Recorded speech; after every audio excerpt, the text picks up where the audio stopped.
Well, an election full of surprises. Perhaps the biggest was that Pierre Poilievre lost his seat that he'd held for 20 years. Liberal MP-elect Bruce Fanjoy says it all came down to hard work in the riding, managing to swing things in his favor.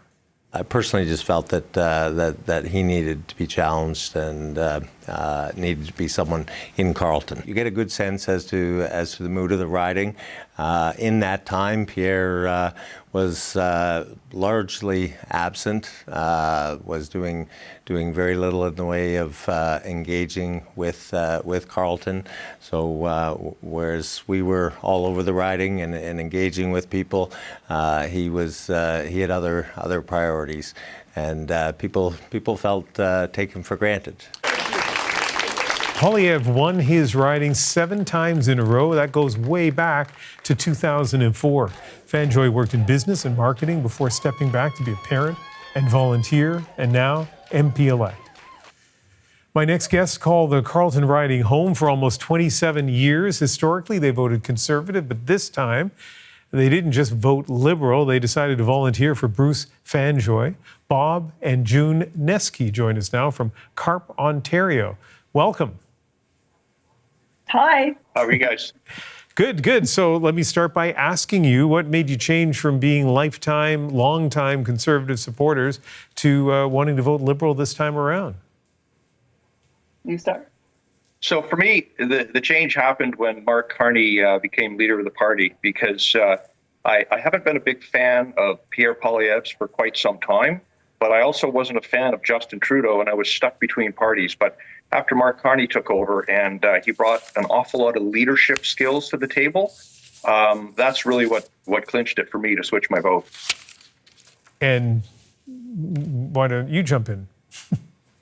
So for me, it started a little bit earlier. The last few elections, I haven't been comfortable voting Conservative, although I did for many years. I'm not really a fan of how it was sliding a bit too far to the right for me. So, and I wasn't comfortable at that time voting Liberal. So I kind of threw my vote NDP, Green, whatever I felt at the time. And it was a lot of rhetoric around people's rights, trans rights, gay rights. And I couldn't ethically put that X down until Mark Carney came up. And now I feel like I sort of had a home. Bob, when you heard that Bruce Fanjoy had actually won the riding, what was your reaction? Well, I don't want to admit it, but I did cry. Because, I mean, for me, when we first got involved in this, it was a long shot. We really didn't think that we were going to be able to pull this off, but we wanted to try anyways. And the more doors we knocked on, the more people we talked to, the more people we found that were like us, who identified as Conservatives, but they didn't really like Pierre Poilievre's leadership style. And they were telling us that they're going to switch their vote to Liberal. And it was partway through that we realized we might actually be able to do this. And I mean, I still didn't want to believe it, because, you get that feeling, but you don't want to acknowledge it just in case you jinx it. And I tell you, the first poll came out, and it was one poll. And we're all reminding ourselves it's just one poll. There's 266 polls. But the more polls that came on, I mean, Bruce, he never lost the lead. It fluctuated up and down. But yeah, it was an exciting night, let's say that. But June, kind of mixed signals from voters that, even though Poilievre lost in his riding, your riding, he increased by quite a significant amount the national vote share for the Conservatives, the number of seats the Conservatives have. How do you feel about what happened nationally? Historically, I've kind of always enjoyed having a minority government, because one party keeps the other in check. So I don't really have an opinion yet. I want to see what plays out. I'm hoping that they can work together. Of course, I want, the Liberals that I work so hard for to do a great job, and people to see them not as the enemy, and for the rhetoric between the two parties to stop.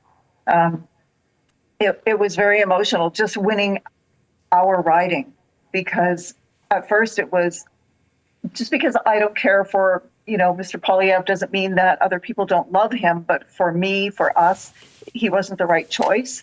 So initially we started volunteering to make sure he didn't get elected. But the more time you spend with Bruce, and we were there a lot on the campaign, so we talked to him a lot. And the more you learn about him, it became more that we wanted Bruce to be elected more than the other guy not to be.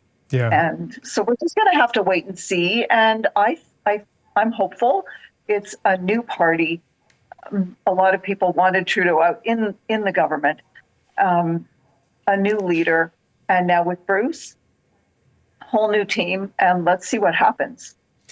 You know, putting all the partisan issues aside here, though they clearly were an important motivation for the two of you, also your story is kind of an inspirational story about political involvement, right? Like people can make a difference, they can get involved, and they can kind of respect voters to make the decision. And so that's an interesting story as well. Bob and June Neske, thank you very much for speaking to us this evening. My pleasure, Ian. Thank you.